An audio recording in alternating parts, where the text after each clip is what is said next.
Талас облусунда 8:00-дөн баштап шайлоо тилкелеринде добуш берүү уланууда. Облус боюнча 117 шайлоо тилкеси бар. Бардыгында санитардык эрежелер сакталып, бет кап, кол кап, антисептиктер менен камсыздалган. Добуш берүүчүлөрдүн дене табы текшерилип, аралыкты сактоо үчүн атайын сызыктар чийилген. Мындан тышкары мүмкүнчүлүгү чектелген жарандар үчүн шайлоо тилкелеринде шарттар түзүлгөн. 117 шайлоо тилкелеринин 98%-ында пандустар орнотулган.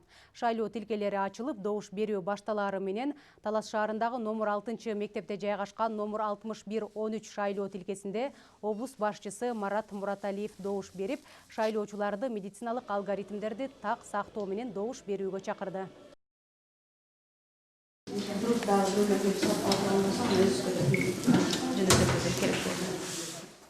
Элибиз менен чогуу ушул жерден кылдаттык менен бири-бирибизди туура түшүнүү менен медициналык алгоритмди толук сактап шайлап берсек, эртең бул мамлекеттин келечеги, Кыргызстандын келечеги деп мен ойлойм, элибиздин баары туура түшүнөт деп.